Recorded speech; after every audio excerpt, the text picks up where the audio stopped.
The gates went down, they pulled everybody off.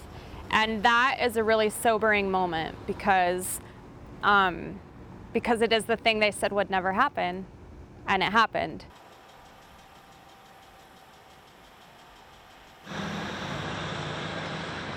So the Powder River Basin is special for a number of reasons. The first is that the deposits there are kind of freakish. There aren't many places in the world where there are coal deposits like this. They're very close to the surface and the seams are huge.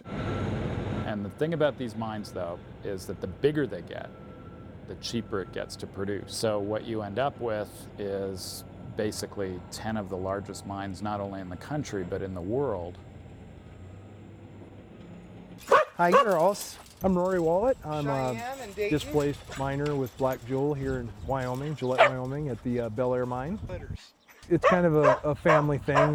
My sister, my father, and my stepfather have all been in the mines. My grandfather was a phosphate miner before that. It's a wonderful way to make a living, a decent, livable living. I've got 4 kids, so it's a great way to keep them insured, keep food on the table, keep a good home over their head. That was the thinking, that this wouldn't affect us. Coal is just a necessary commodity because we need electricity and there's just no other cheap way to do it, which was really denying what was going on in the market. Market forces have moved the coal market to a place most of us didn't anticipate in a really short period of time. And so, you know, if there was ever a war on coal right now, it was declared by natural gas. You can kind of see the mine up there. About 8 o'clock we started getting some messages and calls from friends that had worked the night shift and been brought in to be told we were filing bankruptcy. It wasn't a huge shock.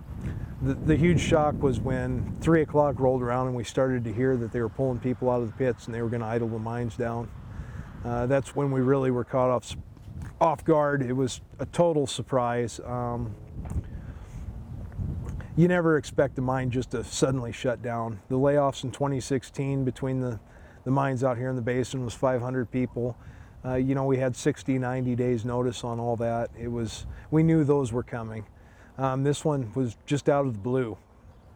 Oh, we're struggling. We're struggling, we're holding on. Our big one is the house payment. I feel for these guys when this kind of stuff happens. You know, and luckily we live in a community where the community really kind of helps each other out. Hey! Drinking Prosecco? In Gillette, you know, oil, gas, and coal, you know, they're kind of the big guys. You know, we're just here to supplement their wanting to eat, have some drinks, come watch a football game, whatever. So when all that stuff gets affected, it affects us in a really big way. You know, that's when jobs get cut. That's when hours get cut. That affects their bottom line. It affects how they pay their bills, you know, and how they live their lives. And that is the big question, what's next? And pardon the pun, Gillette needs to dig deep to figure out what next is. The United States is saying, what do you have for us now? And we have to come up with a better answer than, if you don't like coal, don't turn your lights on. We can't be those people anymore.